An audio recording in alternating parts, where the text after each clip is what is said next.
अस्सलामुअलैकुम। आज के प्रोग्राम में आपको खुशामदीद कहते हैं। मैं आपके साथ हूं, आपकी होस्ट सुमेरा मिर्ज़ा, और इस प्रोग्राम में डिस्कशन में मेरे साथ मौजूद रहते हैं जनाब गुल नुखैज़ अख्तर साहब। नुखैज़ साहब आपका बहुत शुक्रिया, और साथ ही साथ अहमद अबू बकर साहब भी इस डिस्कशन में हमारा साथ देते हैं। अबू बकर साहब आपका भी बहुत शुक्रिया। स्टार्ट करेंगे आज हम अडयाला जेल में नाजरीन कायम अदालत में बुशरा बीबी ने आज बड़े अहम बयानात दिए हैं, बड़ी अहम बातें की हैं। गो के जब वो बात कर रही थी तो खान साहब उनको रोकते भी रहे, और ये भी सुना गया है कि उनको एक टाइम ऐसा आया कि उनकी बाजू पकड़ के वो पीछे ले गए, कि वो चाह नहीं रहे थे कि वो बुशरा बीबी जो हैं इस मौजू पे बात करें।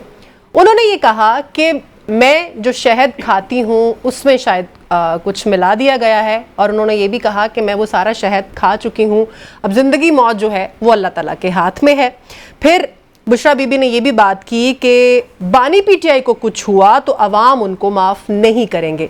इसके साथ साथ साइफर पर बात करते हुए बानी पीटीआई ने यह कहा कि असल साइफर जो है वो दफ्तर खारजा में मौजूद है, हमें साइफर की पैराफ्रेज कॉपी जो है वो दी गई थी। इन तमाम बातों पर और इस तमाम मामले पर बैरिस्टर गौहर ने क्या कहा, सुनते हैं, वापस आते हैं, फिर डिस्कस करते हैं।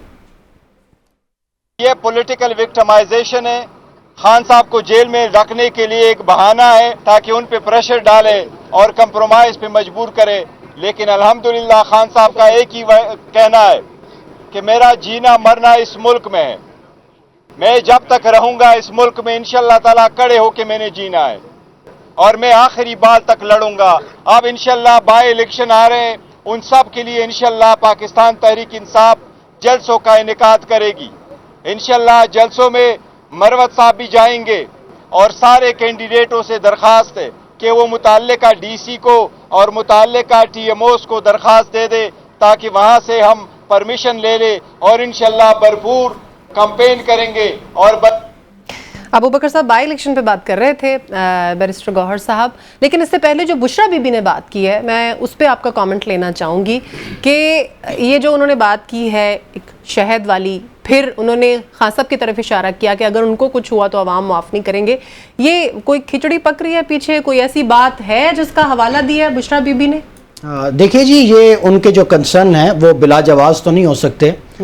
इस पर ज़ाहिर है तहकीकात भी होनी चाहिए, और जिस तरह का ट्रायल हुआ और जिस तरह से फिर सज़ाएं दी गई और फिर जो सारा एक मामलात बने हैं, ये तो पूरे पाकिस्तान में एक ओपन सीक्रेट है कि ये सियासी मुकदमात हैं, ये कोई क्रिमिनल मुकदमात तो नहीं है। तो फिर आप देख लें बुशरा बीबी साहिबा का जो मामला है, मुझे तो हैरत होती है कि उन्हें आपने जेल की बजाय उनको हाउस पे क्यों आपने उसको सब जेल करार दिया हुआ है, इसकी ज़रूरत ही क्या है? तो अगर आप इस तरह से करेंगे तो फिर इस तरह के इल्ज़ामात अगर आ रहे हैं तो फिर उसका फिर जवाब क्या होगा? इस पर ज़ाहिर है तहकीकात होनी चाहिए। पहले भी एक इस तरह की बात आ गई थी कि उनके जो खाने का जो मामला है उसमें कुछ मसले थे। अब वो खुद शहद की बात कर रही हैं, वो कह रही है कि एक हेयरिंग के बाद जब वो गई हैं तो उसमें कुछ उनको लगता है मिलावट थी उसमें। तो इसमें तो एहतियात, बहुत दर्जे की एहतियात करनी चाहिए एक ऐसी लीडरशिप। आपको कट करी हूँ, लतीफ़ खोसा साहब ने हमें ज्वाइन किया, आपका हम कमेंट सिंह से स्टार्ट करेंगे। खोसा साहब आपके वक्त का सर बहुत शुक्रिया। सर ये जो कंसर्न्स हैं, स्पेशली जो बुशरा बीबी ने आज बातें हैं, और कहा जा रहा है कि वो बहुत इमोशनल भी हो रही थी, खान साहब उनको रोकते भी रहे। सर ये क्या रीज़न है इस बात की, क्या खौफ है, और ये कंसर्न्स जो है उनको क्यों है? पहले भी इस तरह की बात आई एक दफ़ा सामने, फिर खान साहब के बारे में भी उन्होंने कहा कि अगर उनको कुछ हो गया तो अवाम माफ़ नहीं करेंगे। देखें, मैं खुद उनसे मुलाकात की थी, ये वो बिल्कुल अडयाला जेल ही में खुद तशरीफ ले गई थी।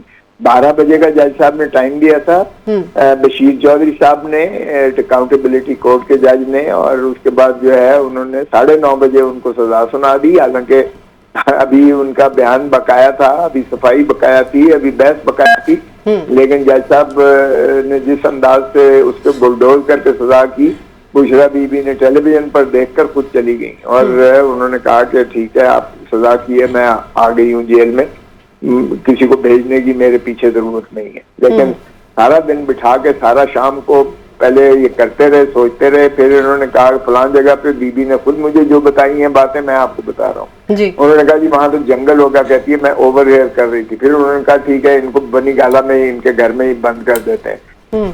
फिर एक कमरे में ले जाके उन्हें इस तरह से बंद किया है, कहते हैं कि वो बिल्कुल नहीं जाना चाहती थी, वो अडयाला जेल में खुद गई थी, बाहर का जाहिर है कि चूंकि ये उनकी कस्टडी में थी, वो जो मर्जी करते लेकर गए और उसके बाद एक कमरे में उन्हें ऐसे बंद किया कि सील कर दिया। मैंने खुद वो जाके कमरा देखा। ठीक है। वो ना तो उसमें खिड़की को खोल सकते थे, ना कोई बाहर जा सकती थी। वो एक यानी सॉलिटरी कंफाइनमेंट एक किस्म की कमरे में बिल्कुल बंद करके।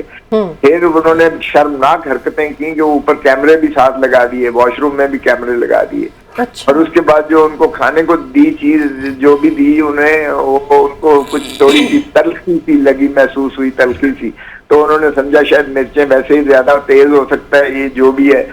तो उसके बाद जो उनके नाक और मुंह से और आंखों से जो पानी शुरू हो गया, सारा रात उनका जो हाल हुआ, उसके बाद उन्होंने खुद मुझे बताया कि अभी 5-7 दिन उस बात को हो चुके थे। तो अभी तक मुझे सारी ऐसे जलन महसूस होती है, ना खाया जाता है ना पिया जाता है, कुछ ऐसे जैसे तेजाबियत की कोई ऐसी मैं तो ये नहीं कह सकता कि क्या थी, लेकिन बाहर कैफ उन्होंने जो अपना खुद बताया। लेकिन चूंकि वो तहज्जुद गुजार भी हैं और रात को वो जो है इबादत भी बहुत ज्यादा करती हैं, अल्लाह ने उनको बचाया, उनकी जिंदगी थी। अच्छा खोसा सर, ये बताइए कि ये जो जेल इंतजामिया है वो इस कदर मेहरबान क्यों है बुशरा बीबी साहिबा पे? आम आदमी को तो ये सहूलत नहीं है कि उसको जब कन्विक्शन हो जाती है तो उसको तो जेल में डाल दिया जाता है। बिल्कुल। हर आम आदमी को तो ये सहूलत नहीं है कि उसके घर को सब जेल करार दे दें। तो ये क्या खिचड़ी पकाना चाह रही है सर? ये कोई बहुत ही मेरे ख्याल में अफसोसनाक बात है जो आप कर रहे हैं। ना तो बीबी अपनी शौक से गई है, ना बीबी को घर में रखा गया है। उनके बीबी के घर के एक कमरे में जिस तरीके से, आप जरा जाके देख लें, आप खुद जरा जाके देख लें। ये जो मुझे तो समझ नहीं आती है, मैं आपको क्या कहूँ अब इसका। मैं खोसा साहब यही बात कर रहा हूँ कि ये सहूलत जो आम आदमी को मुयस्सर नहीं है, क्यों जेल इंतजामिया ऐसा करना चाह रही है? आप शायद समझे नहीं है। ये उन पर कोई एहसान नहीं है। आप किसी को कैद तन्हाई दे दें, उससे बदतरीन जो है जी मैं भी यही कह रहा हूं। हो सकती। तो ये बीबी को डबल सजा दे रही है। ये तो कैद अडियाला जेल में वो खुद गई थी, अब भी वो नहीं अडियाला जेल में ही रहना चाहती हैं। वो घर में। खोसा साहब एक सवाल लीजिएगा प्लीज, कि क्या बीबी को वहां खाना घर से पहुंचाने की इजाजत नहीं है? घर से उन्हें खाना नहीं आता?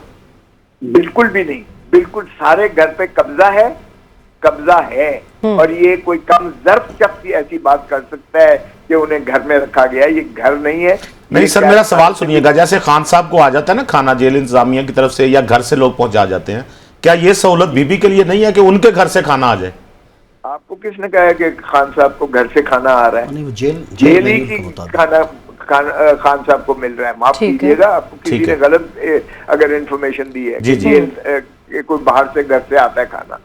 ना खान साहब को बाहर से आ रहा है, ना बीबी को बाहर से आ रहा है। बीबी के घर पे कब्जा है, जिन्होंने भी कब्जा किया हुआ है, एक कमरे में बंद किया हुआ है। खाना का भी उन्हीं का कंट्रोल है, उन्हीं को देते हैं। और अगर बीबी को कुछ हुआ या खान साहब को कुछ हुआ, तो यही मैं समझता हूँ कि पाकिस्तान की आवाम को बिल्कुल ये वाज़ेह तौर पे उन्होंने पैगाम दिया। और मैंने खुद अपनी आंखों से जाके देखा है जिस अंदाज से। खोसा साहब, ये चूंकि बात चल पड़ी है खाने की, तो प्लीज जरा ये भी क्लियर कर दीजिए, ये जो पिछले दिनों खबरें चल रही थी कि खान साहब जो है 35 लाख का खाना खा गए हैं, इनमें कितनी हकीकत है?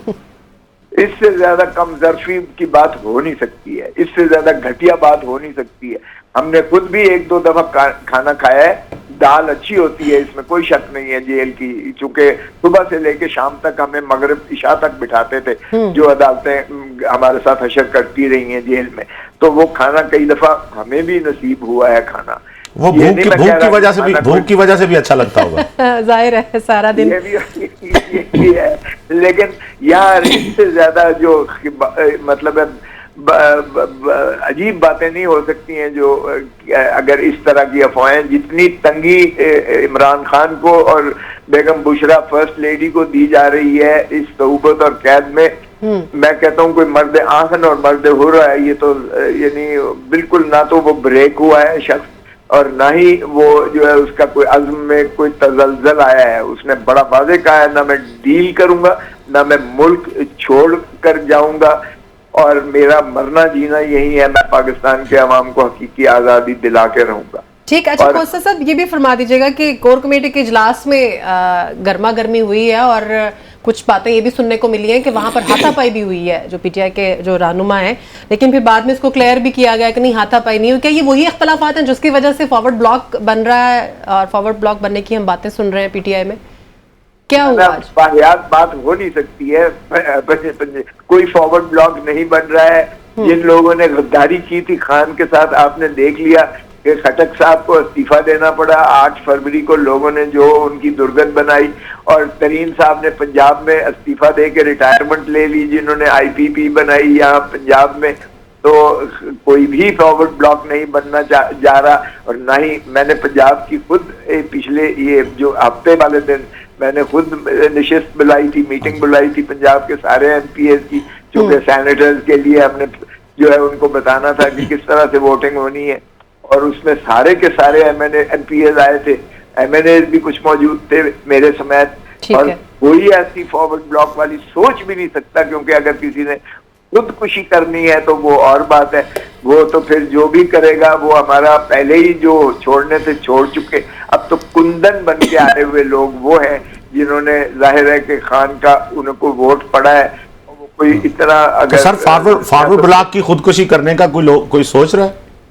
नहीं, किसी को सोच में भी नहीं है। ये बात जो है मरवत ने कर दी है, मैंने भी सुनी है मरवत ने, मरवत की बात में कोई सदाकत नहीं है। पंजाब में कोई फॉरवर्ड ब्लॉक नहीं बन रहा है, ना कहीं बन रहा है। वो हमारे जोश खिताबत में बाज़ बातें कर जाते हैं वो, लेकिन उनको फिर तरदीद भी करनी चाहिए ना खोसा साहब, बहुत इमेज खराब होता है ना। आप देखें कितने दिनों से यही बात डिस्कस हो रही है फॉरवर्ड ब्लॉक की, उनको तरदीद भी करनी चाहिए ना आके कि हाँ ठीक है जोश खिताबत में ये बोल दिया गया, ये बहुत बड़ी बात है, छोटी बात नहीं है ये। राना सनाउल्लाह बोर्ड पढ़ता है, उस पर तारड़ बोर्ड पढ़ता है, उस पर वो जो है कुंडी साहब बोर्ड पढ़ते हैं, उससे भी डैमेज होती है, उनकी पार्टी भी डैमेज होती है उनके बयानात से। मैं यही अर्ज कर रही हूँ कि मरवत साहब को फिर ख्याल करना चाहिए ना, या आप लोग समझाएं उनको फिर कि इतना ज्यादा इमोशनल ना हुआ करें कि इस तरह की बात कर दें कि वो फिर ज़ेरे बहस आए बार बार। देखें, कुछ लोगों को शौक होता है मीडिया में रहने का, और अगर जितनी आप कंट्रोवर्शियल बात करेंगे उतना ही आप मीडिया में रहेंगे, तो इसलिए आप सारे लोग जो है उनको डिस्कस कर रहे हैं। हालांकि मरवत साहब का खोसा साहब आप तो माशाल्लाह, आपसे तो हमने कभी कंट्रोवर्शियल बात नहीं सुनी, लेकिन आपकी मोहब्बत है, देख लें मीडिया पे तो आप भी छाए हुए हैं, हम तो आपको भी लेते हैं। बिल्कुल नहीं, मैं तो आपने लिया है तो मैंने आपकी ख्वाहिश और आपके हुक्म को जो है शुक्रिया सर। अच्छा सर, बस एक सवाल का जवाब और भी दे दें। आज बानी पीटीआई जो है उन्होंने 9 मई और फिर 8 फरवरी जो है इनके मामलात की जुडिशियल इंक्वायरी की अभी दोबारा मुतालबा किया, और ये जुडिशियल कमीशन के लिए एक एप्लीकेशन जो है दरखास्त हामिद खान साहब ने भी डाली हुई है इलेक्शन के मामलात के ऊपर 8 फरवरी के। तो कोई डेवलपमेंट नहीं हो रही इस पर सर, इस पर कोई हमें जरा बताएं ना सर, क्या हो रहा है? हम तो कह रहे हैं जनाब, हम तो कह रहे हैं, मेरे आप हर बयान में देखिएगा तो मैंने यही कहा है कि खुदारा ये 9 मई ऑर्केस्ट्रेड था, अब 45 साल मत लें। भुट्टो के भी आपने 45 साल लिए और कहा कि ये मिस ट्रायल था और इसलिए ड्यू प्रोसेस ऑफ लॉ नहीं हुआ और गलत सजा हुई थी। खुदारा एक और पाकिस्तान का साबका वजीर आजम हार्ट थ्रॉब जो मोस्ट पॉपुलर लीडर है, भुट्टो भी मोस्ट पॉपुलर लीडर था, हमने खो दिया। अब दूसरे के साथ हम ये करने जा रहे हैं 9 मई और 9 फरवरी। 8 फरवरी को तो मैंडेट पाकिस्तान ने हमारे हक में दिया, 8 फरवरी।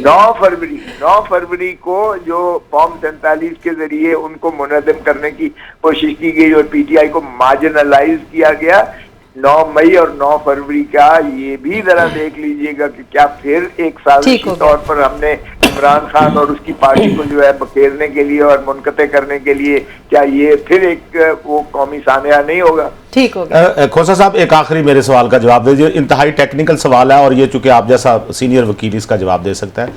ये बताइएगा जो 9 मई में जो लोग गिरफ्तार हैं और जिनको सजाएं सुनाई जाएंगी, उनमें जो अरसा उन्होंने ट्रायल में गुजारा, क्या वो भी उनकी सजाओं में शामिल होगा?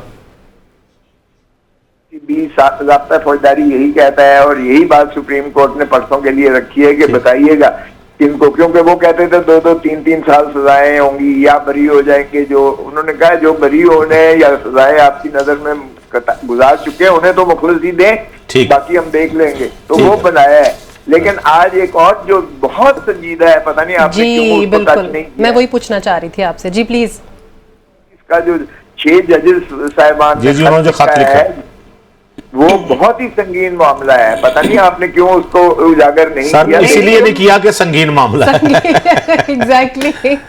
लेकिन सर बताइए इस बारे में, आप प्लीज सर बताइए। आप कमेंट संगीन कीजिए। भी है, देखिए संगीन भी है, संजीदा भी है। अभी आपने देखा कि शौकत सदीकी साहब का केस सुप्रीम कोर्ट ने फैसला करके उन्होंने सुप्रीम जुडिशियल काउंसिल का जो फैसला था उनको बर्खास्त करने का, उनकी बर्खास्तगी को वो कलअदम करार देके उनको बहाल कर दिया।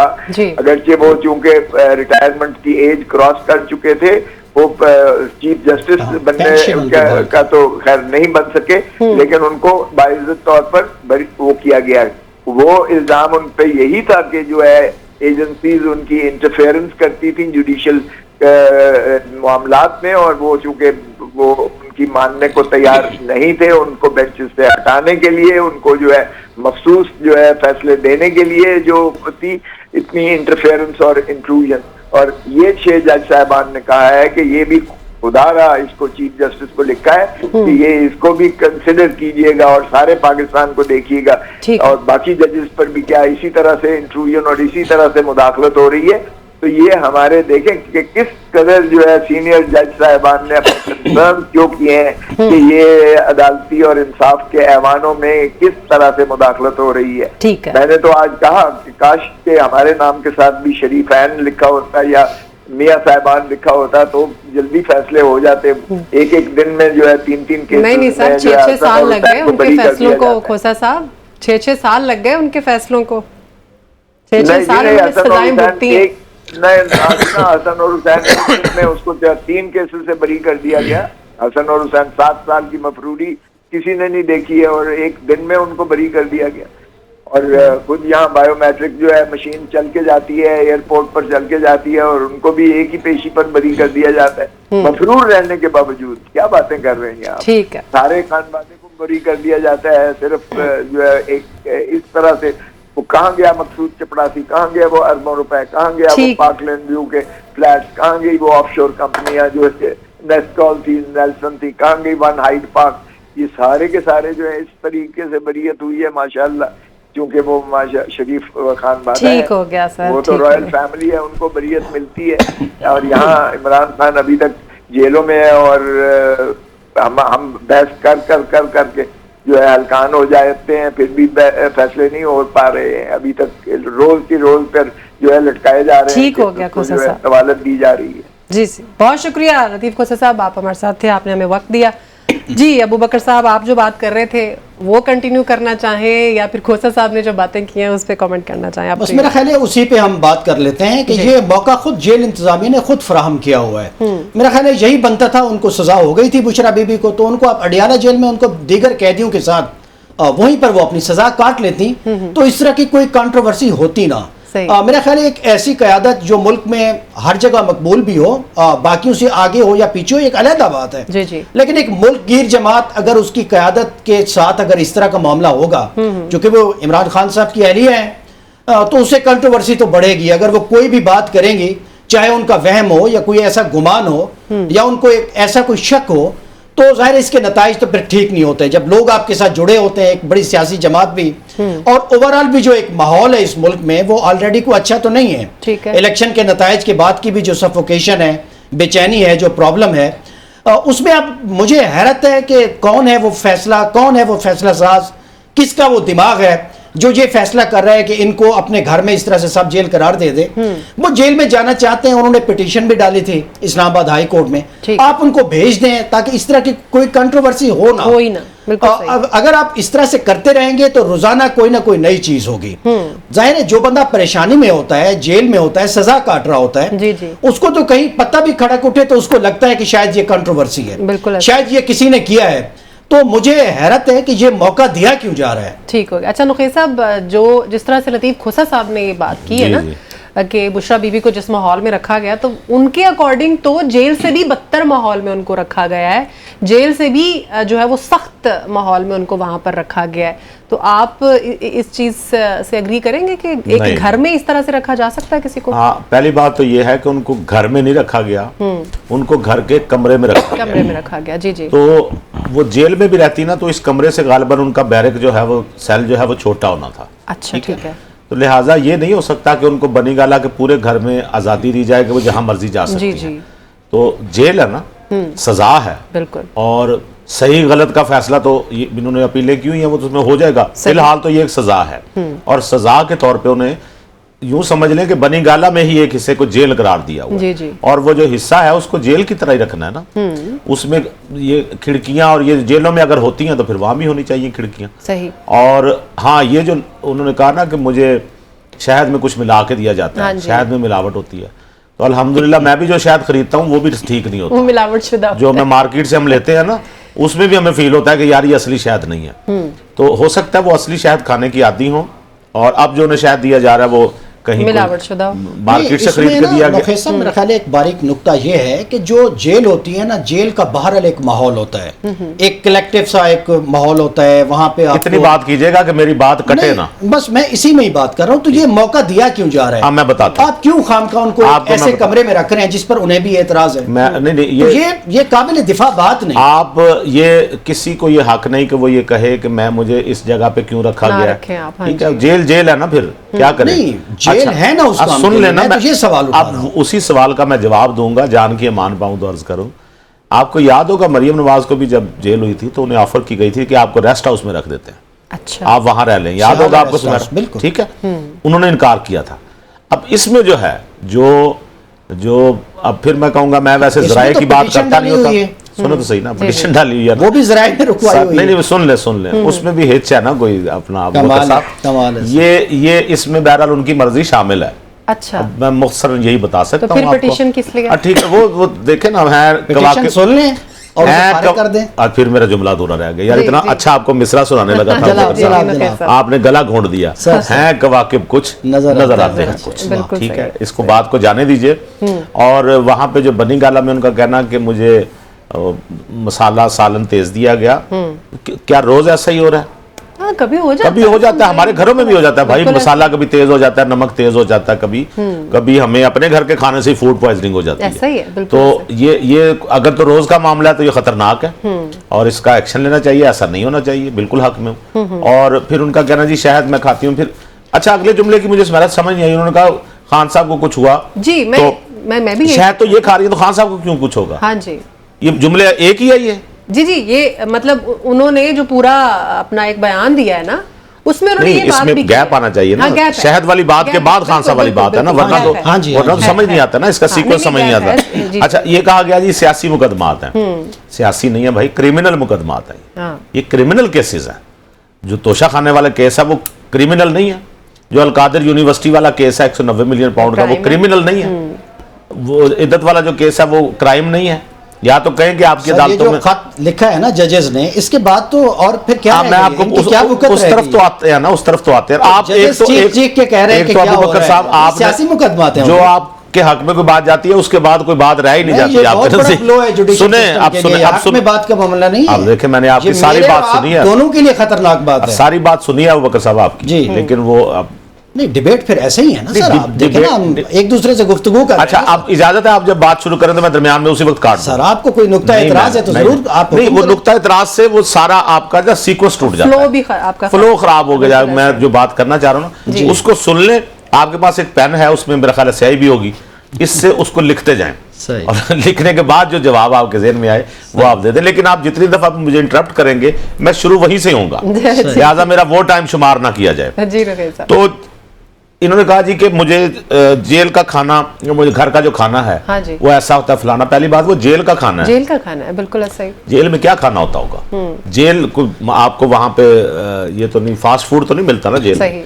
ये खोसा साहब तो बता रहे हैं जेल की दाल बड़ी मजेदार होती है, अभी उन्होंने आपके सामने ऑनर इतराफ किया। हाँ जी। तो जेल में दाल ही होती है। और मैं वैसे भी बताऊं सुमेरा, ये इस किस्म के खाने के जो लोग आदी ना हो, हाँ जी, यानी कुछ लोग आपने देखा होगा ना बड़ा अच्छा खाना बनता है, लेकिन हम कहते हैं कि नहीं यार ये घी में बना, हम तो नहीं, हम तो ऑयल खाते हैं। हाँ जी। और ऑयल वाले कह देते हैं घी खाते हैं, या कोई कह देता है नहीं जी मैं तो ऑलिव ऑयल में, या कम घी में या ज्यादा घी में, थोड़ा नमक ज्यादा नमक, ये ऐसे मसाइल होते रहते हो जाते हैं, बिल्कुल। और मैं आपको फिर वही बात बताऊं, मरियम नवाज शरीफ साहबा को क्यों रखा गया था, वो जेल में क्यों गई थी? सीधी सी बात थी, उन्होंने उसी वक्त कहा था कि मैंने नहीं रहना जहां जिस जगह मेरे वालिद साहब हैं वहीं उस जेल में मुझे रखा ये बात हाँ, और एक और कमाल की जेल जाके बैठ गई थी। नहीं हुआ था, यही तो आप गलत कह रहे हैं। सुन लें, ये जब ये कहानी की तरतीब समझे, जो तरतीब बयान की जा रही है वो नहीं है। अच्छा, ये वहां है, उस दिन की फुटेजेस देख ली, सुने गाड़ी अडियाला जेल के अंदर गई है ना, सुने तो सही। अब आप सीक्वेंस सुन लेना, गाड़ी गई है, आपने फुटेज ठीक देखी है, उनका सीक्वेंस सुन ले। वो गाड़ी हेयरिंग सुनने के लिए गई है, ठीक है, अडियाला जेल में ये गई। हमने पहले भी सुमेरा, आपको याद होगा, ये डिटेल से बात की थी। ये गई वहां पे, इन्होंने हेयरिंग सुनी, ये पहले बरामदे में बैठी रही, वो जो वेटिंग रूम टाइप है, और फिर इनको आवाज पड़ी, फिर ये वहां पे नहीं गई, दूसरी आवाज पे ये गई। इनको पता था मैं गिरफ्तार हो गई हूं, ये गिरफ्तारी के बाद नहीं गई, ये फुटेज उस वक्त की है जब ये जेल हेयरिंग अपनी सुनने के लिए गई। ठीक हो गया। वहां से जब इन्हें कहा गया, और वहां पे जो फिर वही बात आ गई जराए वाली, कि कहा गया कि ओके आपको वहां बनीगाला शिफ्ट कर देते हैं, और जो लोग थे वहां पे जराए, नहीं, सुने एक बात बताएं, जी जी, उस दिन इनको कब बनीगाला शिफ्ट किया गया है? नहीं, उस वक्त का नहीं बताया ना, वो तो काफी देर रखा गया, पहले रात को 10-11 बजे की बात। जी जी, ऐसे ही हुआ, काफी देर रखा गया, हो गई 8-9 बजे, 8-9 बजे हो गई। तो वो बाकी टाइम तो सुप्रीटेंडेंट में या जेल में रही। मैंने आपको कहा, अच्छा जब इनको लेके जाया जा रहा था, अबू बकर साहब एक सादा सा सवाल है मेरा, आप ये ना सुने, एक सारा दिन जेल में, एक सादा सा सवाल है आपसे। उन्होंने तो सरेंडर किया, एक सादा सरेंडर उन्होंने कहाँ किया? जेल में। और उस वक्त वो चीखी है कि मुझे बनीगाला क्यों लेके जा रहे हैं आप? फुटेज बननी चाहिए थी ना, हमारी बहस यही थी। वो उन्होंने तूफान क्यों नहीं, बात सुने ना, तूफान क्यों नहीं खड़ा कर लिया कि मैंने नहीं जाना बनीगाला, मुझे यहीं जेल में। उन्होंने पिटीशन अदालत में डाली। नहीं, ओ आप रात गई, बात गई है ना, बात करें तो पहले दिन से मैंने फिर नहीं उनका, मैंने कहा कवाकिब हैं, कवाकिब कुछ नजर आते हैं, मौक़िफ़ उनका यही होगा अमल। अच्छा नहीं, एक और बात करें इस बार, ये कहीं स्टैब्लिश नहीं हुआ, जो आपने आप स्टैब्लिश हुआ है ना, आपने एग्जिस्टेंस तो स्टैब्लिश हुई, ये स्टैब्लिश हुआ है सर, आपको मैंने बताया भी, आपने फिर देखा नहीं कहीं। नहीं ना, सुने, अच्छा नहीं से कुछ नहीं होगा, मैंने इस पे कायम हूं ना, मैं आपको बता अपेरेंटली नजर आया सर। अब मैं बात आगे बढ़ाऊं या नहीं से हम आगे निकलेंगे? आप जरूर बात आगे बढ़ाएं। मेरा मौक़िफ़ ये है जो मैंने आपको बताया, फिर पूरी दलील के साथ। आपका मौक़िफ़ इसके उलट है, बस बिस्मिल्लाह। लेकिन आखिरी बात है सुमेरा, जी, आपने सुना अभी लतीफ खोसा साहब ने कहा कि उनके वहां बनीगाला में इवन उनके टॉयलेट में भी कैमरे लगाए गए। हाँ जी, ये बयान आपने पहले भी किसी खातून की जुबानी सुना होगा। जी बिल्कुल सुना। क्या मजाक उड़ाया गया था, याद है आपको? बिल्कुल, बिल्कुल। ये मरियम नवाज साहिबा ने कहा था, बिल्कुल ऐसा ही, कि वहां कैमरे लगाए गए और उनका जो मजाक उड़ाया गया। तो हम आज उस बात का यकीन करेंगे, यहाँ भी आज भी झूठ बोला जा रहा है। बिल्कुल सही, बिल्कुल। तो ऐसा नहीं होता, मैंने फिर बताया आपको, जहां जहां जो मुल्जिम जहां रहता है जेल में, उसको ये जेल में रखना चाहिए कि वो जेल है, बिल्कुल सही। एक जुमला आप मुझसे ले लें, इसमें बड़ी क्लियर पोजीशन है। मेरा ख्याल है इस तरह कंट्रोवर्सी बढ़ती जाएगी कि ये जेल हुकाम का फर्ज बनता है कि जिनको जिस केस में सजा हुई है आप उनको जेल में बंद कर दें, ताकि ये कंट्रोवर्सी खत्म हो जाए। ये इतना आसान काम नहीं है ना, नहीं, वरना इस तरह की आपने अखबारात में भी होगी, और टीवी चैनल्स में भी होगी। करना यही चाहिए, बस इतनी सी बात। बाज़ औक़ात कोई मुल्ज़िम वादा माफ गवाह बन जाता है, साहब यहाँ होता है, उस मौके पर से कुछ सहूलत दे दी जाती है। किस्सा मुख्तसर। ठीक हो गया, ब्रेक लेनी है, ब्रेक के बाद वापस आएंगे, अगला टॉपिक डिस्कस करेंगे, साथ रहिएगा।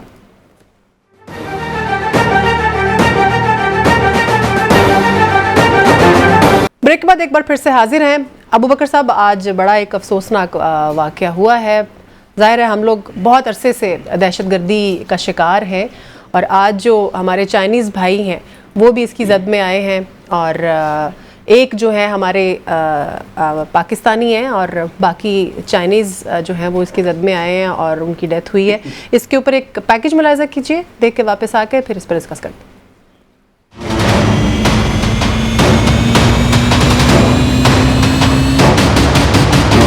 दहशतगर्दों की पाक चीन दोस्ती पर दरार डालने की कोशिश। पाकिस्तान और चीन ने भी दोस्ती को नुकसान पहुंचाने की किसी भी कोशिश का मिलकर मुकाबला करने पर इत्तेफाक कर लिया। पाकिस्तान ने वाक़े की आला सतह पर तहकीकात भी शुरू कर दी। डीआईजी मालाकंड के मुताबिक बशाम के करीब धमाका खेज मवाद से भरी गाड़ी गैर मुल्कियों की गाड़ी से टकरा गई, जिसके बाद एक जोरदार धमाका हुआ। धमाके की शिद्दत से चीनी इंजीनियर्स की गाड़ी नीचे गहरी खाई में जा गिरी और उसमें आग लग गई। गैर मुल्कियों की गाड़ी इस्लामाबाद से कोहिस्तान आ रही थी। बाज़ इतलात के मुताबिक कार सवार चीनी इंजीनियर दासू हाइड्रो प्रोजेक्ट पर काम करते थे और दासू जा रहे थे, जहां भाग अफराद में गाड़ी का ड्राइवर भी शामिल है। दहशतगर्दी के वाक़े के बाद वज़ीर आज़म शहबाज शरीफ चीनी सफारत खाने पहुंचे, जहां उन्होंने चीनी सफीर से चीनी बाशिंदों की हलाकत पर ताज़ियत की और कहा हुकूमत और पूरी कौम की हमदर्दियां चीन के साथ हैं।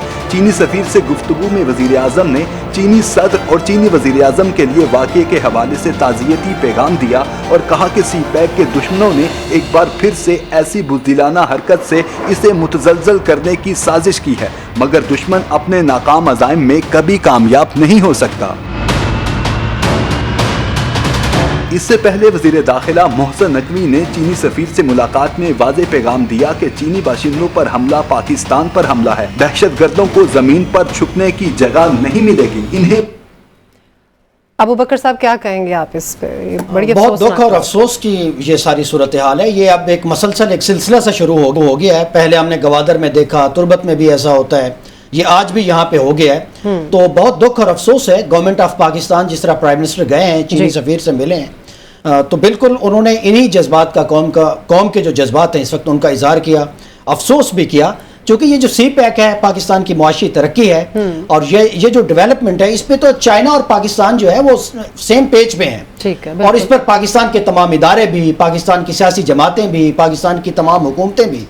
तो ये तो बिल्कुल एक हमारा 1 पॉइंट एजेंडा है कि सूरत हाल को बेहतर करना है, इकोनॉमिक डेवलपमेंट होनी है, मुल्क के अंदर प्रोजेक्ट्स के ऊपर काम होना है। ये जहां आज हुआ है ये बड़ा स्ट्रेटेजिक एरिया है। जी जी। एक तो हाइड्रो पावर प्रोजेक्ट है पाकिस्तान की, जिस तरह से अब प्रॉब्लम्स हैं हमारी इलेक्ट्रिसिटी और एनर्जी को लेकर, उसकी डेवलपमेंट का एक मंसूबा है। दूसरा ये जो एरिया है, जाहिर है इसमें हम जो कंसर्न्स हैं हमारे, जो ईस्टर्न बॉर्डर के साथ हमारा जो एक एनिमोसिटी है हमारी, उसको हम बिल्कुल इसमें इग्नोर नहीं कर सकते, क्योंकि सीपैक को लेकर उनकी एक पोजीशन है। उनको जाहिर है वो इससे खौफजदा भी हैं और पाकिस्तान की ये जो डेवलपमेंट है या जो एक इकोनॉमिक शराकत दारी है चाइना के साथ, इस पे सबसे बड़ा कंसर्न तो हमेशा भारत को रहा है। बिल्कुल ऐसे ही। तो ये पाकिस्तान का बच्चा समझता है कि इस तरह की दहशतगर्दी की वेव के पीछे, इस तरह के मजमूम जो एक्ट्स हैं उनके पीछे, ये सारा नेटवर्क माजी में पाकिस्तान कई दफा इसको पकड़ भी चुका है, इसको मंजर आम पे भी ला चुका है। कुलभूषण यादव का नेटवर्क आप देख लें या इस तरह की जितनी कार्रवाइयां होती हैं, ये एक बहुत बड़ा चैलेंज है। मेरा ख्याल है कि अब मुल्क में अब एक नई हुकूमत आ गई है, जो एक गोमगो की कैफियत थी वो खत्म हो गई है। तो ये जो इकोनॉमिक फ्रंट है और खुसूसन चाइना के साथ हमारी जो डेवलपमेंट के प्रोजेक्ट्स हैं, अब इस पर भरपूर फोकस की जरूरत है, स्ट्रेटेजिक पॉइंट ऑफ व्यू से, सिक्योरिटी के पॉइंट ऑफ व्यू से, और पॉलिटिकली भी अब तमाम फोर्सेस को इस सारे प्रोसेस की मुजाहिमत में खड़ा होना चाहिए। और हमें इसका जो फर्क है या जो सूरत हाल में बेहतरी है वो अब ग्राउंड पे नजर आनी चाहिए, क्योंकि ये अब हमारे इन तमाम प्रोजेक्ट्स की जरूरत बन चुका है। काबिल कबूल नहीं है। ये बिल्कुल काबिल कबूल कमेंट कर दीजिए। देखिए, बड़ा अफसोसनाक वाकया है, इस पे तो कोई दूसरी राय हो नहीं सकती। और ये भी बात बिल्कुल ठीक है कि सीपैक हमेशा से दुश्मनों की नजर में खटकता है, ऐसा ही है। और वो ये नहीं चाहते कि ये मंसूबा पाकिस्तान की तरक्की का बाइस बने। लेकिन मेरा इतराज ये है कि इसमें मोरद इल्जाम कोई एक मुल्क नहीं है। इस वक्त ताज़ा तरीन सूरत हाल में आप देखें, हमने अपने कुछ थोड़े से नादान हमसायों को ये तो बावर करा दिया कि हमारी फोर्सेस, अगर उनकी तरफ से कोई अटैक होगा तो हमारी फोर्सेस उनके अंदर जाके सर्जिकल स्ट्राइक करने की सलाहियत रखती हैं। ठीक है, तो अब उनको ये तो रियलाइज हो गया कि ये इस तरह से तो स्ट्राइक नहीं हो सकती। ठीक हो गया। तो दूसरा तरीका ये था कि वही छुप छुपा के जहां तक हो सकता है वो खुद कश हमले या इस तरह के हमले किए जाए। नुकैस साहब हमें ज्वाइन किया है, ब्रिगेडियर रिटायर हारिस नवाज साहब हैं। सर, आपके वक्त का बहुत शुक्रिया। ब्रिगेडियर साहब, फरमाइएगा, आप आज ये बड़ा ही अफसोसनाक वाकया है, हम इसके ऊपर डिस्कशन कर रहे हैं, आप क्या कमेंट करना चाहेंगे इस पर? एक बहुत तशवीशनाक बात है और हम इसको बहुत सीरियस लेना है, और मुसल्लह अफवाज इसको बहुत सीरियस ले रही हैं और दे आर डिटरमिन्ड कि हमने मुल्क से हर हालत में दहशतगर्दी को एलिमिनेट करना है। लेकिन उसके लिए खाली मुसल्लह फौज नहीं कर सकते। बिल्कुल सही। इसके लिए you need the whole nation to stand behind the arm forces, that is important. क्योंकि दुश्मन का नैरेटिव यही है कि फौज को और अवाम को दूर करो, फौज को कमजोर करो और फिर अपने डिजाइन पूरे करो। जैसे बलूचिस्तान में चाहते हैं कि बलूचिस्तान की सेपरेट मूवमेंट को सपोर्ट करें, सीपैक ना बने, पाकिस्तान में एक फॉरेन इन्वेस्टमेंट ना है, डिस्टेबलाइज लगी है। इसके लिए 2-3 प्रॉन्ग स्ट्रेटजी है। नंबर 1 प्रॉन्ग कि हमें अपने रीजन के अंदर, जैसा रशिया है, सेंट्रल एशियन कंट्रीज है, चाइना है, 2 न्यूक्लियर मुल्क हैं, दोनों के वीटो पावर है, ईरान है, पाकिस्तान है, they have to sit down and find a way out. China को चाहिए कि चाइना इनको इतना डिप्लोमेटिक सपोर्ट कर रहा है, इनको हर लिहाज से सपोर्ट करता है, इनकी सफारतकारी भी की है, but they have to now be very clear कि इनसे थोड़ा डिस्टेंस क्रिएट करें। सही। दे शुड स्टॉप इंटर वहां पर जिनको सपोर्ट करें, बंद करें, ताकि ये चाइना को इफेक्ट होता है सीपैक बनाना और फिर आगे BRI bold belt road initiative है। इसलिए China will have to be very strong. Pakistan तो जो कुछ कर रहा है, लेकिन China will have to exert और अफगानिस्तान को बताएगा कि जी आप अब अपनी सरजमीन किसी टेररिस्ट ऑर्गेनाइजेशन को इस्तेमाल नहीं करने देंगे। सही। Otherwise we will not going to give you any support. Brigadier साहब एक सवाल का जवाब दीजिए। ये जो इस तरह के साने होते हैं या ये जो ताज़ा हुआ है, इसमें बलूचिस्तान के इंटरनल जो है फैक्टर्स, उनका कितना हाथ है? आपको ये देखें, बिल्कुल हाथ है। BLA, BLF, BNA, ये जितने वहाँ ऑपरेशन होते हैं, मजीद ब्रिगेड, TTP का, ये सारे मिल के ऑपरेशन। अब एक्चुअली सारे बलूचिस्तान की सेपरेटिस्ट मूवमेंट, उसके बाद ये TTP या दाइश खरासान ग्रुप, ये सारे मिलके दे हैव कम टुगेदर। इनको करने में हमारा इंडिया का बड़ा हाथ है, जो हमारा अजल का दुश्मन है। वो सारा अफगानिस्तान से सपोर्ट कर रहे हैं। हम अफगानिस्तान से क्या मांगते हैं? एक चीज मांगते हैं कि अपनी सरजमीन हमारे खिलाफ टेररिस्ट ऑर्गेनाइजेशन को मत इस्तेमाल करने दो। बिल्कुल सही। हम इनको इकोनॉमिकल सपोर्ट करते हैं, पूरा अफगान टारगेट, इससे फर्टिलाइजर, चीनी, शुगर और हर चीज देते हैं। I think Pakistan government will have to come very heavy on Afghan. They are thankless. Afghan Taliban are, let me tell you, thankless. वो पाकिस्तान का जिंदगी शुक्रिया अदा नहीं कर सकते जो हमने इनको सपोर्ट किया है। नाउ इज द टाइम, इनसे ट्रेड बंद करें, इनसे चीनी, आटा, शुगर, ये जिस चीजें हम देते हैं बंद कर दें इनको। Then we will not give till the time you mend your ways. We want to do these 1 or 2 things. एक प्रॉन्ग स्ट्रेटजी है कि हम सेटलेशन कंट्री को इन्वॉल्व करें साथ। दूसरी प्रॉन्ग स्ट्रेटजी कि हमसे डिप्लोमेटिकली डील करें। तीसरी ये कि हम इनके खिलाफ सर्जिकल स्ट्राइक जाएं और उनको बताएं कि नो एनफ इज एनफ, हम आपके टारगेट अचीव करें, मारेंगे जो हमारे खिलाफ इस्तेमाल हो, but while ensuring there is no collateral damage। बिल्कुल सही। ब्रिगेडियर रिटायर्ड हारिस नवाज साहब, आपके वक्त का शायद बहुत शुक्रिया। आपने हमारे साथ इस मौजू पे डिस्कशन की। बिल्कुल हम इसकी सख्त जो है वो मजम्मत करते हैं। रुखे साहब, आप अपनी बात कंप्लीट कीजिए। अच्छा, ब्रिगेडियर साहब ने बड़ी अच्छी बात की। जारी बात है, जो हमारे मुसल्लह अफवाज है वो अल्हम्दुलिल्लाह जी इस किस्म की कार्रवाइयाँ कभी कोई दुश्मन कर भी जाता है छुप छुपा के बुज़दिलाना कार्रवाई, लेकिन बहसियत मजमूई वो मुल्क के दिफाई निज़ाम को बहुत अच्छी तरह समझती हैं और बहुत अच्छी तरह उन्होंने मुल्क का दिफा किया हुआ है। लेकिन ब्रिगेडियर साहब ने जो एक बात की, उसमें शायद मेरा ख्याल है कि उसमें तहकीक की जरूरत है कि ये जो हमने कॉरिडोर दिया हुआ है अफगानिस्तान को ट्रेड के लिए, या जो बाकी चीज़ें मामलात उनके साथ चल रहे हैं, कुछ चीज़ें इंटरनेशनली डिसाइडेड है। अच्छा, उन मामलात में जाने के लिए आपको फिर मतलब वो एक वाया और इख्तियार करना पड़ेगा। अगर तो उनसे मामलात सुधर रहे हैं तो हुकूमत को चाहिए, जैसे ब्रिगेडियर साहब ने कहा, वो उस तरह से करें। लेकिन ये जो चाइनीज़ हैं, खुसूसन जो गैर मुल्की इंजीनियर्स आते हैं, और उनमें भी ज़्यादातर चाइनीज़ जो फोकस्ड है वो चाइनीज़ हैं, जिनको निशाना बनाया गया, इनकी हिफाजत के लिए कोई स्पेसिफिक प्रोग्राम होना चाहिए। पिछले दिनों बहुत इनकी प्रोटेक्शन के लिए गवर्नमेंट ने बड़े अच्छे इकदाम किए हुए थे, और रिसेंटली मेरा ख्याल है कुछ थोड़ा सा सिक्योरिटी जो है वो ब्रीच हुई है, जिसकी वजह से इस किस्म का हादसा हो गया। और ये और सबसे अच्छी बात तो यह है जी कि चाइना इसके बावजूद इतना अलमनाक हादसा हुआ, चाइना फिर भी आपके साथ खड़ा है, हमेशा से वो खड़ा रहा। बिल्कुल। इसमें तो एक तजवीज़ भी है नोखे साहब, ऐसा भी हो सकता है जो डिप्लोमेटिक रिलेशंस है ना चाइना के, वो ईरान के साथ और काबुल के साथ बहुत जबरदस्त हैं। इस वक्त वो उनको बैक भी कर रहे हैं ना इंटरनेशनली। ठीक है। तो इकोनॉमिक कॉरिडोर जो है ये जाहिर है ये उसका भी वेस्टेड इंटरेस्ट है और पाकिस्तान का भी है। मेरा ख्याल है अगर वो रोल प्ले करे, शायद कर भी रहा होगा किसी न किसी से। वो तो कर रहे हैं, देखें चाबहार ईरान को और काबुल को या अफगानिस्तान को हमारे साथ अगर सेम वेवलेंथ पे ले आए इकोनॉमी के पॉइंट ऑफ व्यू से, तो शायद कुछ स्टेबिलिटी मिल जाए। ठीक होगा। हाँ, लेकिन मेरा वो इंटरनल जो फैक्टर है ना, वो जो अंदर जो कुछ लोग बैठे हुए हैं, जो तंजीमें हैं बलूचिस्तान में, ठीक हो, मेरा ख्याल है कि उधर ज्यादा ध्यान देने की जरूरत है। उनकी बैकिंग इन कंट्रीज बैकिंग है उनकी। मैं इसीलिए कह रहा हूं कि चाइना अगर रोल अदा करेगा तो फिर ये जो दरमियान में तंजीमें, ये दरमियान में से डिलीट। ठीक हो गया। अगला टॉपिक डिस्कस करते हैं। नवाज शरीफ की साख बहाल करने के लिए इरफान सदीकी का नया बयानिया सामने आया है। वो कहते हैं जी कि नवाज शरीफ जो है वो इस सिस्टम के लिए अनफिट है, सिस्टम को सूट नहीं करते। इस पर एक पैकेज हमने बनाया है, वो देखिए, फिर वापस आते हैं, फिर डिस्कस करते हैं।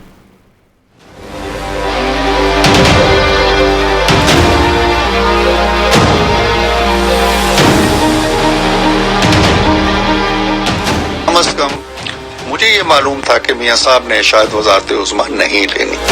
ये दावा किया है मुस्लिम लीग नून के कायद मियां नवाज शरीफ के इंतहाई करीबी साथी इरफान सदीकी साहब ने। मौसूफ के बारे में ख्याल किया जाता है कि वो नवाज शरीफ के चंद गिने चुने बाएतमाद साथियों में शुमार होते हैं। नवाज शरीफ तमाम तर कोशिशों के बावजूद वजीर आजम नहीं बन सके, तो अब उन्होंने मार्केट में नया बयानिया घड़ने की कोशिशें शुरू कर दी हैं।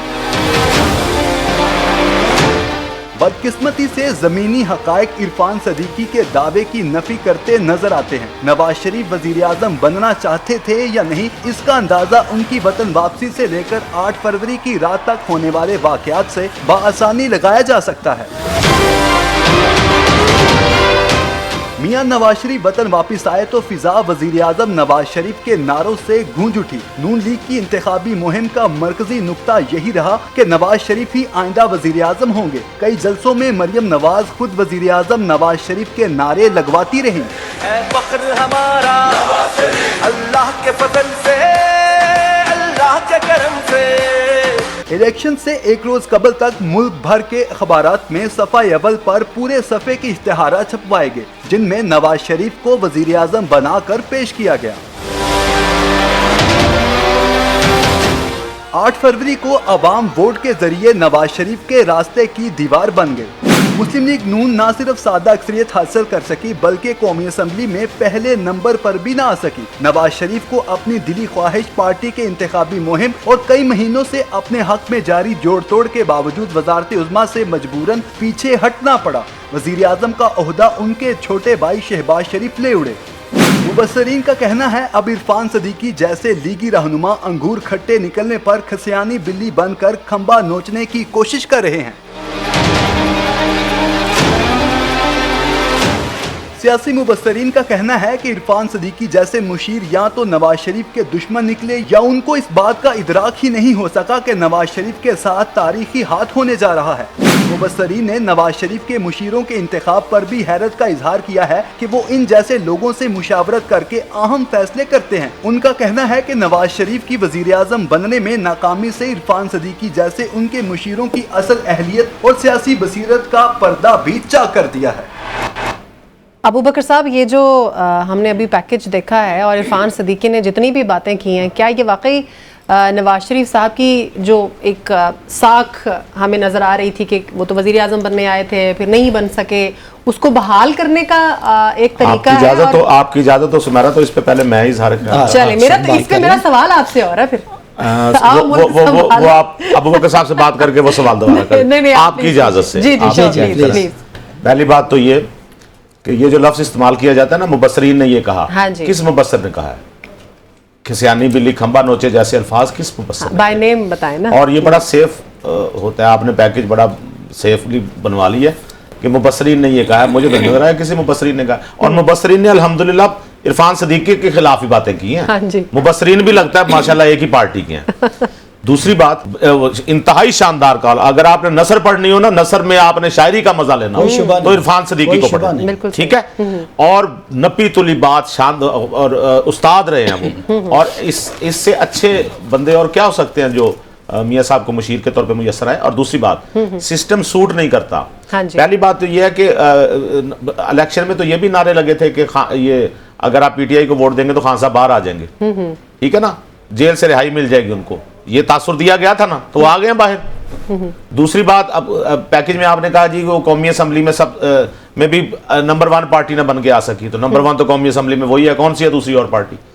फिर आप यहाँ पैकेज में आपने बताया जी कि वो शुरू शुरू में ये कहा गया कि जी ये अपना अब नवाज शरीफ सूट नहीं करते, जो इरफान सिद्दीकी साहब ने कहा, तो ठीक कहा उन्होंने, भाई ये सिस्टम को सूट नहीं करते, ये भी बताएं कैसे नहीं करते। वजह क्या है? वजह ये है कि नवाज शरीफ साहब चाहते थे कि जब वो कोई फैसले करें तो उनके साथ उनको कोई प्रॉब्लम ना हो, कोई 2/3 अक्सरियत हो जिसकी वजह से वो फैसले करें। ये इस ख्वाहिश का इजहार तो खान साहब भी कर चुके हैं, बिल्कुल सही, कि मुझे ऐसी अक्सरियत कबूल नहीं, तो इसका मतलब है वो भी अनफिट थे। अगर इस सिस्टम की बात कर रहे हैं ना, सिस्टम से मुराद कि अब जो कौमी असम्बली की जो पोजीशन है, जिस तरह से आपके कोलिशन पार्टनर साथ हैं, जी जी, इन हालात में मियां साहब फैसले को करेंगे तो उन्हें अपने पार्टनर्स जो कोलिशन पार्टनर है उनको खुश करना पड़ेगा। तो इसलिए इरफान सिद्दीकी साहब ने कहा कि इस सिस्टम के लिए वो अनफिट है।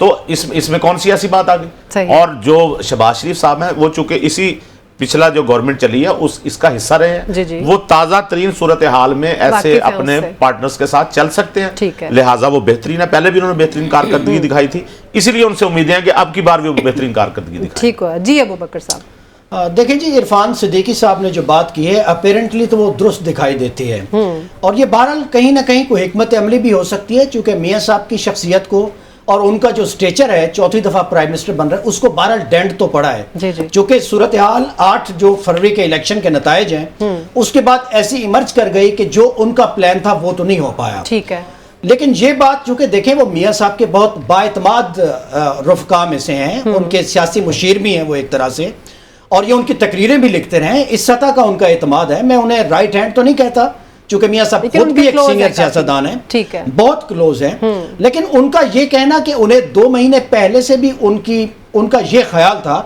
कि शायद ऐसे हालात ना बन पाए कि मैं चौथी दफा आ सकूं, एज ए प्राइम मिनिस्टर काम कर सकूं, चूंकि जिन रिजर्वेशंस की वो बात कर रहे हैं, हाँ जी, वो तो हम भी मियाँ साहब का जो एक हेट एंड लव रिलेशनशिप है ना पाकिस्तान की एस्टेब्लिशमेंट के साथ, इक्तदार में आने के बाद जिस तरह से अचानक नैया डूबती है, उसमें तो हम भी अंदाजा लगा सकते हैं कि रिजर्वेशंस तो रहती हैं। ठीक हो गया, चूंकि पाकिस्तानी ताकतवर हल्के जो हैं वो मियाँ साहब से ज्यादा अब एक एक्सपीरियंस हो गई है, वो शहबाज शरीफ साहब के साथ ज्यादा कंफर्टेबल होते हैं, और वो जरदारी साहब के साथ भी अब ज्यादा कंफर्टेबल होते हैं, चूंकि जरदारी साहब का भी उस तरह से कोई कॉन्फ्रंटेशन का एजेंडा नहीं होता, वो भी अब निभा करना जानते हैं।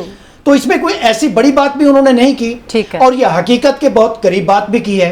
बाकी ये तो खुद PMLN को सोचना है कि उन्होंने 2, 2.5, 3 महीने 4 महीने एक ऐसी कैंपेन चलाई जिसमें उन्होंने इश्तिहारात छपवाए, चौथी दफा प्राइम मिनिस्टर के लिए उन्होंने मार्केट किया मियाँ साहब को, आम आदमी को उनकी तस्वीर दिखाई, उम्मीद भी दिलाई, वोट भी बहरहाल लिए, लीडर हैं वो, तो लीडर भी है, अब भी उनका स्टेचर यही है। लेकिन मुझे लगता है कि जो PMLN ने 2024 के इलेक्शन से पहले प्लान किया था, अपेरेंटली वो अचीव नहीं हुआ, और उस स्केल पे नहीं हुआ, या जिस तरह से सोचा हुआ था वैसी उम्मीदें उनकी पूरी नहीं हुई। बाकी नौखेज साहब की बात दुरुस्त है, नहीं अबू बकर साहब, ये अब उसको प्रॉब्लम कितनी दफा इसको दोहराएंगे, ये बात तो मियां साहब ने पहले दिन जब कारकुनों से तकरीर करते हुए कही कि हम इतने, आपको याद है एक उनका क्लिप चला था जिसमें उनसे सवाल किया गया था कि अगर आपको 2/3 अक्सरियत ना मिली तो उन्होंने कहा था यार ऐसी बातें ना करें, इसलिए कि वो ये सुनना ही नहीं चाहते थे कि 2/3 मिलनी होती तो 100 बिस्मिल्लाह। बाकी कारकुनों से उन्होंने कहा कि हम मतलूबा अक्सरियत हासिल नहीं कर सके, ठीक है, बात को एडमिट किया उन्होंने। बाकी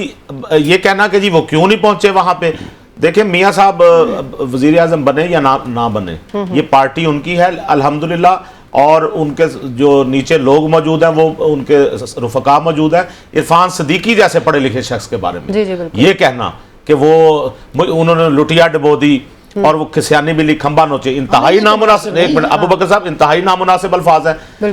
ये इरफान सिद्दीकी साहब को जो लोग जानते हैं, जो उनको पढ़ते हैं, वो जानते हैं कि इरफान सिद्दीकी कितना बड़ा नाम है, और अगर ये लोग भी मशवरे ना देंगे तो फिर साथ शेख रशीद जैसे लोगों को रख लें, हाँ, बिल्कुल साथ उन लोगों को रख लें जो आपको भड़का, साथ फयाजुल हसन चौहान जैसे लोगों को रखें, वो जो वो दूसरे हैं, वो क्या नाम है, बाहर चले गए हैं, उन जैसे लोगों को रखें। ठीक हो गया, लिहाजा सुने मैं ये गुजारिश ये कर रहा हूँ कि ये कम से कम पार्लियामेंट में मियां साहब की तस्वीरों वाले बेहुदा नकाब पहन के नहीं कोई आ गया, ज़ॉम्बीज़ वाले, ठीक है, और ये कह नहीं, सुने आटे पे सुने एक मिनट बात कर लेने देना, बात कर लेने देना, ऐसे ना कहें, तस्वीरें है ना, पहले बहुत पोलराइजेशन है, ऐसे ना कहें, मैं आपको बता रहा हूँ, असेंबली में भी मियां साहब आटे पे मियां साहब की तस्वीर पे एतराज हुआ, लेकिन उस मौके पे किसी ने नहीं कहा कि पार्लियामेंट में आपको, अच्छा चल, नहीं, ये दोनों मैं आपके कहने पे रुक जाता हूं, लेकिन आटे पे खान साहब की भी तस्वीरें हैं, पता है आपको, नहीं होनी चाहिए, नहीं होनी चाहिए,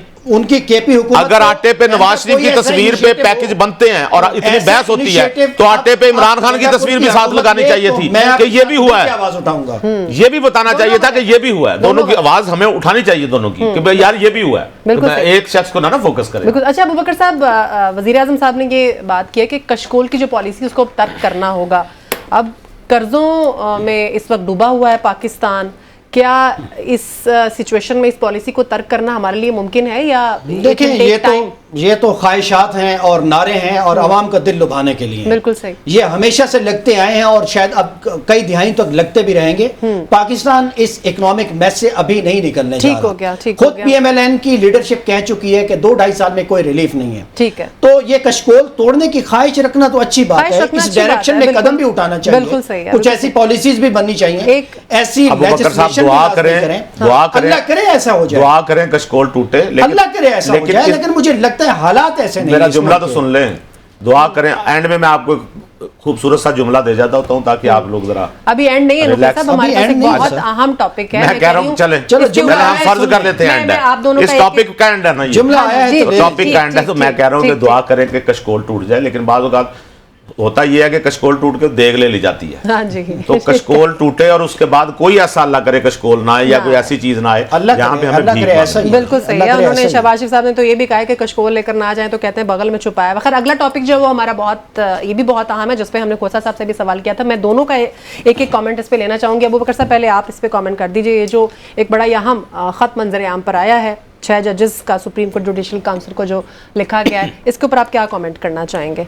ये बहुत ही एक तूफानी कैफियत है, मैं तो यही कहूँगा। अब इसको मैं बगावत तो नहीं कह सकता इस्लामाबाद हाई कोर्ट में।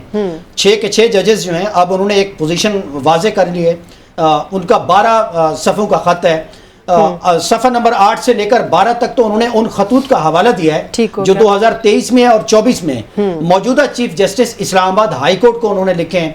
बड़े संगीन किस्म के इल्जामात हैं। ठीक है। मतलब ये जजेस के बेडरूम्स तक में अब ये जो कैमरों का सफर है, जी जी जी, ये पाकिस्तान के सिविलियन सियासतदानों की ख्वाबगाहों से शुरू हुआ था, वहां तक पहुंच चुका है, भड़काया जा रहा है। मैं चाह रही हूं साहब का भी तो ऐसे फैसलों की कोई क्या साख होगी जो 2023 में उन्होंने खत लिखे थे, वो गालिबन उन्होंने 2018 में फैसले देखे होंगे वो मामला, तो इसलिए लिखे होंगे। मैं चूंकि इस मामले में उस वक्त के भी मुअज़्ज़िज़ जजेस शौकत अज़ीज़ सिद्दीकी साहब ये कह चुके हैं। मैंने आपको कहा ना लाहौर हाई कोर्ट में भी एक जज इसका मतलब है कि मामला चूंकि अदालत में है, ठीक हो गया, मामला सेंसिटिव है, तो ये जरा फैसला आ जाने दे, आगे हियरिंग हो जाने दे तो फिर डिस्कस करेंगे। ठीक होगा। बहुत शुक्रिया गुलरुन ख़ैज़ अख्तर साहब आपका भी, अहमद अबू बकर साहब आपका भी बहुत शुक्रिया। आज के प्रोग्राम से इतना ही। सुमेरा मिर्ज़ा को दीजिए, ख्याल रखिएगा। अल्लाह हाफ़िज़।